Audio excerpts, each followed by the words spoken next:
Most pool equipment doesn't fail because it's cheap. It doesn't fail because you forgot something. It fails slowly while everything still looks normal. And that's why it's such a shock when something finally breaks. In this video, I want to explain why pool equipment fails so often, what's actually happening before it fails, and why you never see it coming. Here's what usually catches you off guard. The pump is running, water is moving, the pool looks fine. So when equipment breaks, it feels random. Like nothing looks wrong. So why did this happen? The truth is, the problem usually started long before anything actually broke. Think of pool equipment like carrying a backpack. If the backpack is a little too heavy, you don't fall down right away. You keep walking, but every step takes more effort. Your pool equipment works the same way. When pressure is a little high, or flow is slightly restricted, or the system keeps getting adjusted, everything keeps running, but it's working harder than it should. And that extra work slowly wears it out. This is usually where you get tricked. If the pump turns on, it feels like everything's okay. But equipment doesn't fail when it stops working. It failed because it kept working while stressed. Motors heat up slowly, seals wear down slowly, parts weaken little by little.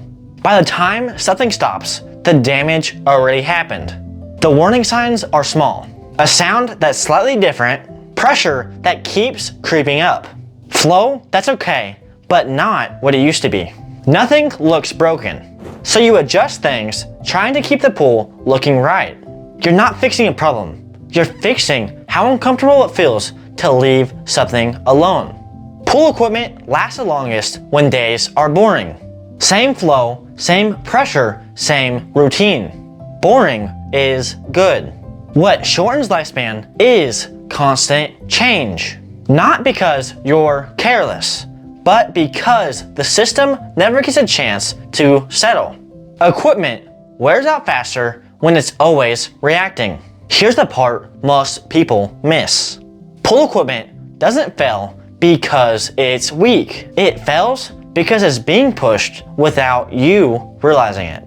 That's why two identical pools can have completely different outcomes. When equipment finally breaks, it feels sudden. One day it's running, the next day it's not. But the failure wasn't sudden. It was the end of a long process that started quietly. That's why repairs feel so surprising.